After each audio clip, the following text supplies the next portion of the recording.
저는 소설 쓰는 이시백이라고 합니다. 뵙게 돼서 반갑습니다. 저도 시를 이런 데 올 때마다 시인이 됐으면 얼마나 좋을까 이런 생각합니다. 근데 시인들은 이렇게 시를 읽음으로써 힘을 주고 또 우리에게 어떤 영혼의 울림 같은 걸 주시는데, 이 소설을, 제가 소설을 쓰는데 제가 소설책 한 권을 여기 와서 읽으면 다 들으시겠습니까? 예, 그래서 소설가는 참 이런 데 와서도 뻘쭘하고요, 뭘 해야 될지 잘 모릅니다. 그래서 그냥 소설은 그냥 이야기하는 사람이기 때문에 좀 몇 마디 얘기를 드릴까 합니다. 예. 오늘 제가 드릴 말은 우리 하지 말자 이런 겁니다. 먼저 지금 재능교육도 마찬가지입니다만, 여기 거리에 나와 있는 우리 재능 동지들 누구보다 지금 이 순간에도 자신이 가르치던 제자들, 아이들을 생각할 겁니다. 예전에 자동차를 만들던 쌍차 동지들도 파업을 할 때 파업 도중에도 들어가서 기계에 녹슬까봐 기름칠하고 나와서 다시 파업하고, 가장 회사를 걱정하는 게 누굽니까? 노동자입니다. 가장 아이들을 생각하는 선생님이 누굽니까? 거리에 쫓겨난 선생님입니다. 가장 나라를 사랑하는 사람이 누굽니까? 없는 서민입니다. 있는 자들은 어떻게 합니까? 자기들도 군대를 안 가고 그걸로도 모자라 자기들의 자식들도 군대를 안 보냅니다. 그러면서 말끝마다 남의 서민들 자식만 보내놓고서 병역기간이 너무 짧다느니 이런 말만 하면서 발을 구릅니다. 이런 자들이 지금 어떤 짓을 하고 있습니까? 자기가 책임도 지지 못할 전쟁을 부추기고 있는 것입니다. 전쟁 나면 그 사람들은 절대 총 들고 싸울 사람이 아닙니다. 베트남의 한 시인이 말했습니다. 이 세상의 모든 전쟁은 노인이 일으킨다. 그리고 나가서 죽는 것은 젊은이다. 바로 전쟁은 그러한 자들이 일으키는 것입니다. 여러분들에게 호소합니다. 애국하지 맙시다. 권한은 있고 의무만 있는 나라, 자기들은 군대 안 가고 서민들만 보내는 나라, 자기 자식들은 외국에 유학 보내고 자기 재산과 자기 아이들이 공부 잘하라고 없는 집 자식들에게 보초 세우는 나라, 이런 나라에 애국하지 맙시다. 두 번째는 참지 맙시다. 우리 조금만 잘 살게 해달라는 뭐라 그랬습니까? 조금만 더 나라가 부강해지면, 조금만 더 잘 살게 되면 의료보험도 무료로 해주고 대학 등록금도 무료로 해주고 이런 공헌들을 많이 했습니다. 그런 자들이 세계 10위가 되어 지금도 어떻게 말합니까? 조금만 더, 조금만 더, 허리를 더 조금만 더 졸라매라고 서민들과 노동자들에게 말합니다. 복지를 얘기할 때마다 아직은 어렵다 이렇게 말합니까?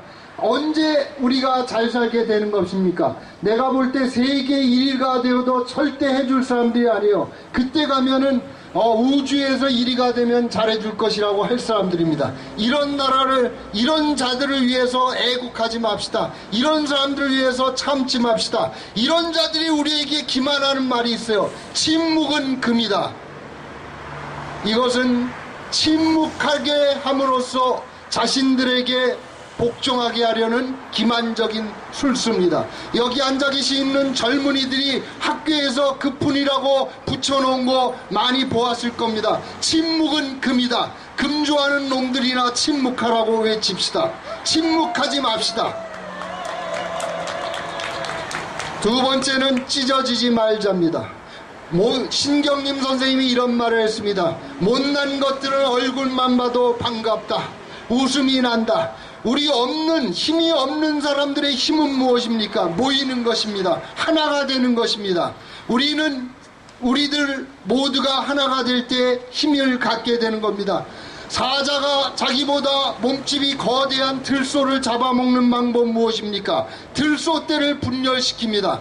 흩어놓고 가장 뒤처진 자를 잡아 한 마리씩 한 마리씩 잡아먹게 되는 것입니다. 우리 노동자들이 하나가 될 때 무엇이든 할 수 있는 것입니다. 거대한 기업인 삼성도 노동자가 하나가 되어 파업을 하고 시민이 하나가 되어 소비자가 하나가 되어 불매운동한다면 굴복하지 않을 수가 없는 것입니다. 우리의 힘은 하나가 되는 것입니다. 또 하나 우리의 힘은 무엇입니까? 우리에게 유일한 힘은 무엇입니까? 지치지 않는 것입니다. 우리의 힘은 시간이 많다는 것입니다. 재능 위에 일하고 있는 저자들, 변절한 동료들을 배신하고 자기만 안락을 위해서 책상 위에 앉아서 있는 저자들, 저 사람들의 약점 무엇입니까? 늘 바쁘고 시간에 쫓긴다는 겁니다. 쫓겨난 우리들은 무엇이 많습니까? 시간이 많습니다. 여러분들, 우리는 지치지 않습니다. 우리에게 있는 것은 시간입니다.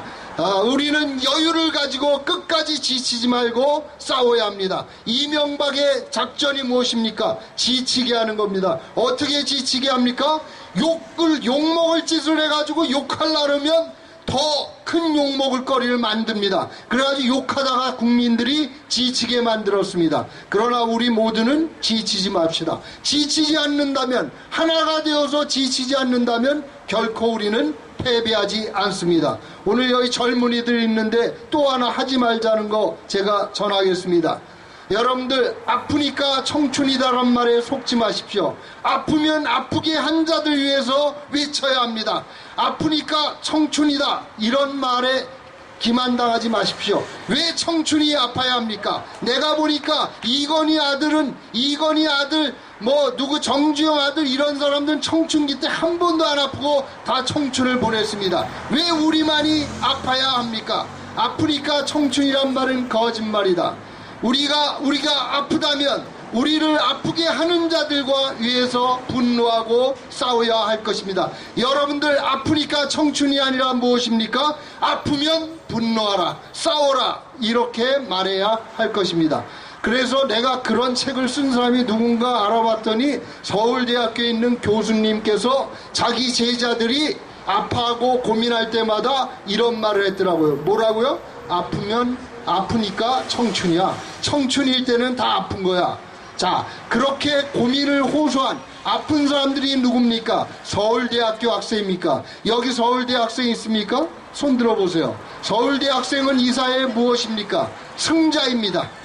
치열한 가혹한 교육 경쟁의 승자입니다. 승자들마저 아프다고 하는 거예요. 서울대가 아프면은 지방대는 뭐야? 중상이야, 중상.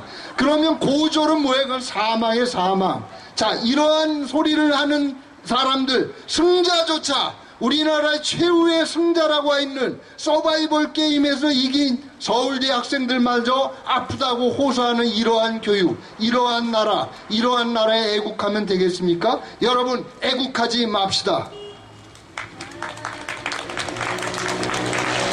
안 끝났습니다. 자, 노동자가 노동자를 경멸한다면, 노동자가 노동자를 경멸하고 외면한다면 노동자의 승리는 얻어질 수 없습니다. 돌아보면 우리나라의 노동자는 어떻습니까?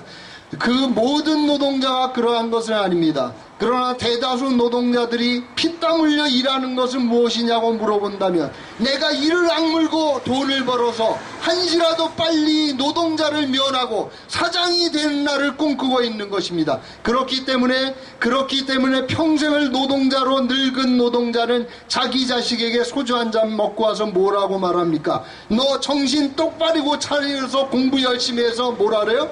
나 같은 노동자 되지 마라. 자, 아버지 노동자가 자식에게 노동자 되지 말라고 하는 사례, 이러한 나라에서 노동자는 존경받을 수 없습니다. 우리 자신이 우리를 경멸해서 안 됩니다. 제대로 된 노동자라면 자식에게 어떻게 말해야 됩니까? 너는 나가 같은 노동자 되지 말라. 이런 어리석은 아버지가 되어서는 안 됩니다. 너는 공부 열심히 해서 노동자로서도 행복하게 살 수 있는 나라를 만들어라. 이렇게 말해야 참된 노동자가 아니겠습니까? 이런 노동자들이 있어야 우리가 길거리에 나와 있지 않고 종탑에 올라가지 않고 승리할 수 있는 세상이 오지 않겠습니까? 여러분, 다 같이 우리 함께 힘을 모아 노동자가 노동자를 존경합시다.